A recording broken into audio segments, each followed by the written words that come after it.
Hey guys, today we're going to learn about mechanical advantage, which grows right out of our study on work and energy. So today we're going to see what it is, what is mechanical advantage, how do we calculate it, and finally, why do we care about it? That's actually the most important thing. Why is this stuff even useful to us? Okay, so to start here, we're going to do a quick review of the idea of conservation of energy.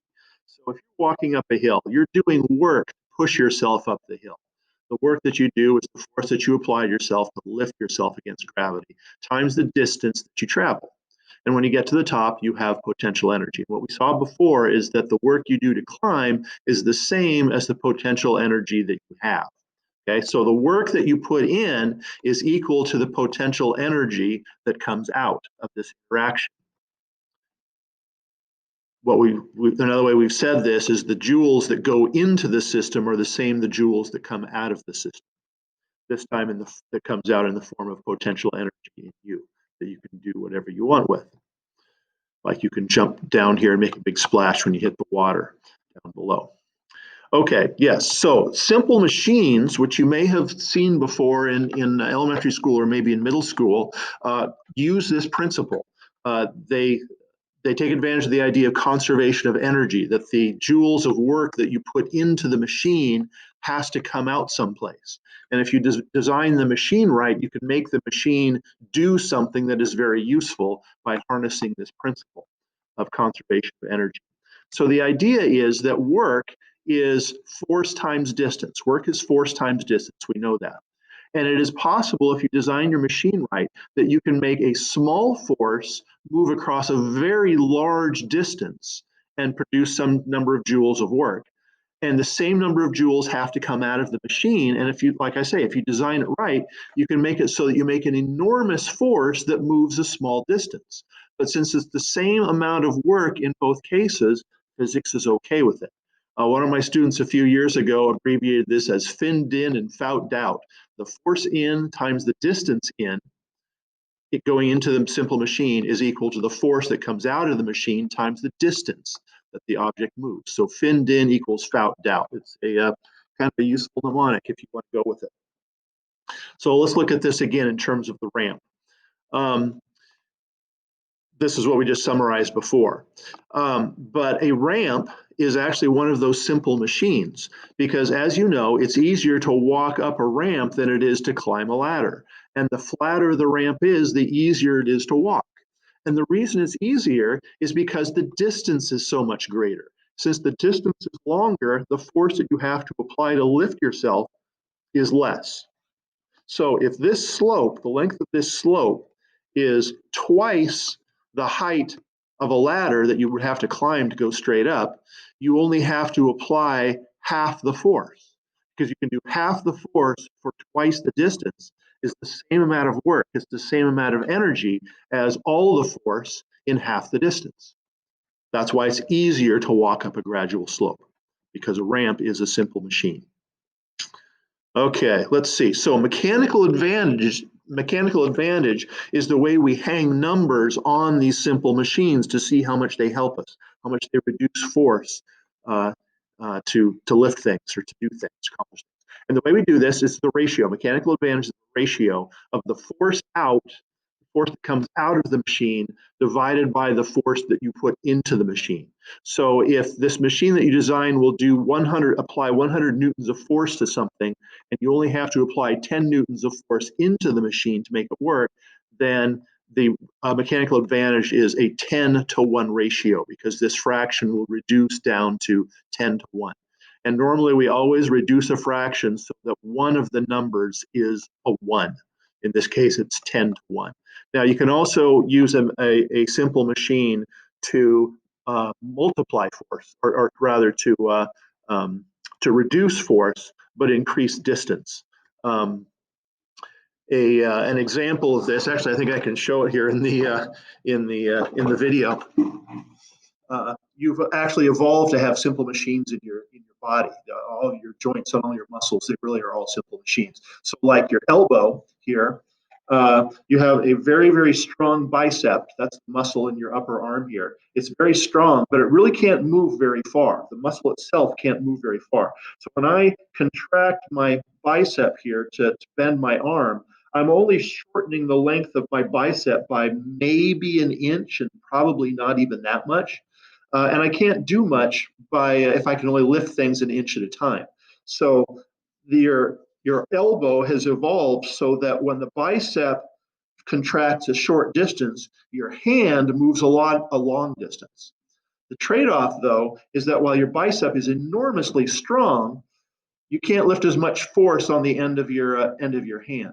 Now, you may have noticed this. If you lift a barbell with your hand, okay, you can only lift so much. But if you tie the barbell to your forearm, you can actually lift much more weight. It doesn't go as far, it doesn't lift up as high, but you can lift more weight if you're closer to your elbow. So your elbow has actually evolved to be a reverse ratio here. Your bicep would be more like a 1 to 10 mechanical advantage. You put in like 100 newtons and you get out only 10 newtons. But it means you can move your hand farther and throw things and lift things and do useful things. Anyway, so to summarize here, mechanical advantage is the ratio of the force that comes out of the machine compared to the force that goes in. 100 newtons to 10 newtons comes down to be 10 to 1. Okay, a couple simple machines here. A lever is a simple machine. The idea is that you can move this part of the lever down a long way, and it's easy to move. It doesn't take much force, but you can lift something that weighs a whole bunch, but you can't lift it very far. So you have a small force. Let's see, I think I actually have this on. I have some numbers attached to this. Yeah, here we go. So for example, we have 1,000 newtons pulling down on this long arm of the lever here, and we're going to pull it down 0.1 meters. 1,000 newtons through 0.1 meters, that's 10 centimeters. So we multiply to figure out how much work we've done, the force times the distance, and figure that out. Pause it here if you need a minute to figure this out. We're figuring out how much work is put into the machine. Okay, here we go. Comes out to be 100 joules. So 1,000 newtons times 0.1 meters is 100 joules. So 100 joules of work we are putting into this machine. And conservation of energy says that it has to come out of the machine, and it comes out of the machine on the other side by lifting something over here. Now, if we lift the object 0.02 meters, that is 1/5 as far. So this would be like 10 centimeters, and this would be 2 centimeters. 10 centimeters pushing down this, and we lift something over here 2 centimeters. The question is, well, how much force does that come out to be? And the way we figure that out is that we know this is the joules that we put in, this is the energy to put in, and it is equal to the distance times some force. So you just solve for the force. If you haven't got to that yet for an answer, I want you to figure that out. I'll show you the answer here in 3, 2, 1. And it comes out to be 5,000 newtons. So we've moved the distance 1/5 as far, but we've produced 5 times the force, 5,000 newtons compared to 1,000 newtons put in. Okay, so a lever is a simple machine that we can use to lift really heavy things that are too heavy for any human to lift. But if we use a lever, we become Superman, we become extra, extra strong. And it all comes down to this idea here. The force times the distance input, that's the finned in, is equal to the force times the distance output, without doubt. The work put in is equal to the work put out. That's the concept of mechanical advantage. Okay, another example of a simple machine is a wedge. If you drive a wedge into a block of wood, we don't have the strength to just grab a piece of wood and rip it into 2 pieces. But if we use a wedge, we can do it, because when we drive the wedge down some significant distance, we drive the wood apart a very, very small distance.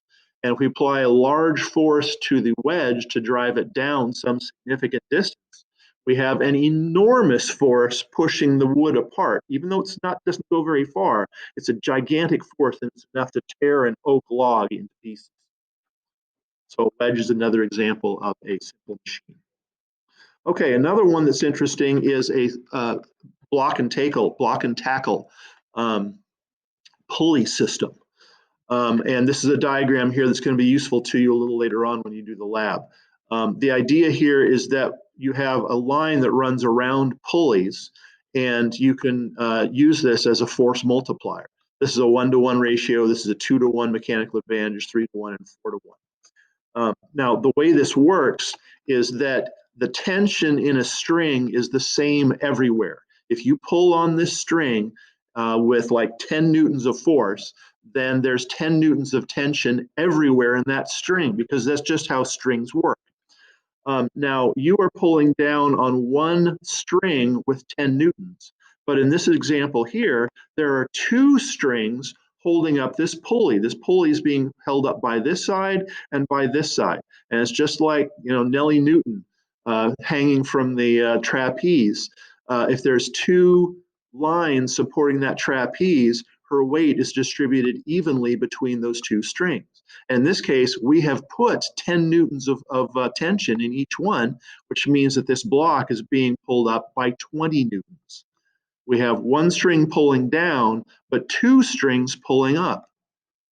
So we multiply our force. Here with the 3-to-1, we have one string pulling down, that's when we pull on, and we triple the force because now we have three strings pulling up on this lever, on this pulley here. So if we pulled down with 10 newtons, there would be 30 newtons pulling up here, 10 newtons from each string.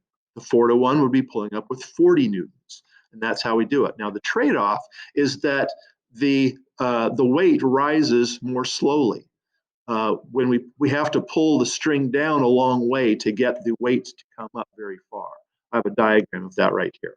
Okay, so if we have like 50 grams, we'll call it 50 newtons, and we pull that down 3 meters, the weight will only go up 1 meter, because the 3 meters of string that we pull out, 1 meter comes from here, 1 meter comes from here, and 1 meter comes from here. Each of these 3 strings gets 1 meter shorter, which means we lift the thing only 1 meter.